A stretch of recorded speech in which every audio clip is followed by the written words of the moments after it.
Okay okay మళ్ళీ వస్తాను మీ దగ్గరికి. కృష్ణాంజనేయులు గారు సార్ కంక్లూడ్ చేయండి సార్. రాజు గారు, 3 అంశాల మీద 3 ముక్కలు అండి. ఒకటి, మనం మహిళల్ని ఈ రోజున మనం పార్లమెంట్ లో చట్టం చేసుకొని 33% రిజర్వేషన్లు ఇచ్చి రాజకీయాల్లోకి రావాలని ఆహ్వానిస్తున్నటువంటి ఈ తరుణంలో ఆంధ్రప్రదేశ్ లో ఈ విధమైనటువంటి దూషణలు రాజకీయ పార్టీలకు సంబంధించినటువంటి వాళ్ళు మహిళల మీద చేయటం అనేటువంటిది, ఏ పార్టీ అయినా సరే వీటికి ఫుల్ స్టాప్ పెట్టాలి. ఈ రాజకీయ పార్టీలు ఈ విధంగా మాట్లాడకూడదు అనేటువంటి విషయాన్ని మాత్రం రాజకీయ పార్టీలకు మనము బాధ్యతాయుతమైన పౌరులుగా మీడియాగా సూచన చేస్తున్నాం. వింటారా వినరా అనేది వాళ్ళ ఇష్టం, లేదంటే ప్రజలు వీళ్ళని గమనిస్తూనే ఉంటారు.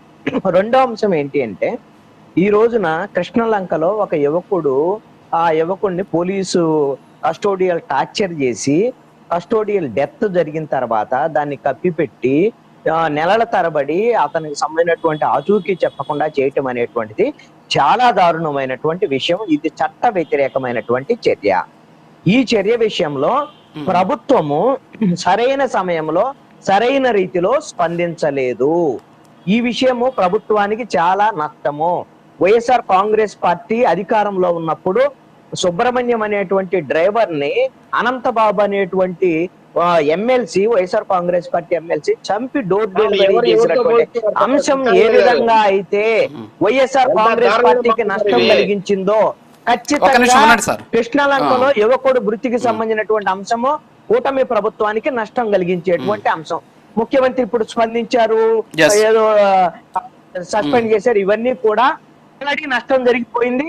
ఆల్రెడీ దీని మీద చేతులు కాలేక ఆకులు పట్టుకున్నట్టు ప్రభుత్వం స్పందింది. ఈ మూడో అంశము, నారా లోకేష్ ఏదో ఛాలెంజ్ చేశారు అది ఇదని చెప్తున్నారు. నేను ఒకటి చెప్తున్నాను, నారా లోకేష్ కి చెప్పేది ఏంటంటే, అయ్యా నీకు ప్రతిపక్షానికి సంబంధించినటువంటి మాజీ ముఖ్యమంత్రి జగన్మోహన్ రెడ్డి కొన్ని ఆరోపణలు చేశాడు డిఎస్సీ మీద, అదే విధంగా వైఎస్ఆర్ కాంగ్రెస్ పార్టీ నాయకులు ఆరోపణలు చేస్తున్నారు.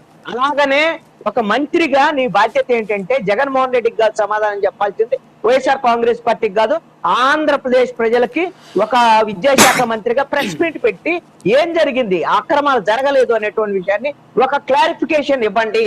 అంతే తప్ప నేను ఛాలెంజ్ చేస్తున్నాను, ఛాలెంజ్ చేస్తే వాళ్ళు వస్తే మాత్రమే చర్చకొస్తే నువ్వు సమాధానం చెప్తావా? కాదు, ప్రజలకు సమాధానం చెప్పు నువ్వు విద్యాశాఖ మంత్రిగా. ఇది ఒక వాళ్ళు ఇచ్చినటువంటి ఆరోపణలకు సమాధానం చెప్పకుండా డైవర్ట్ చేయడానికి ఈ రోజున నారా లోకేష్ మాట్లాడుతున్నాడని నా అభిప్రాయం. Okay sir. Madam Vijay secretary గారు క్లోజ్ చేయండి. సార్ నేను కృష్ణాంజనేయులు గారు ఇంత అన్యాయంగా మాట్లాడతారు,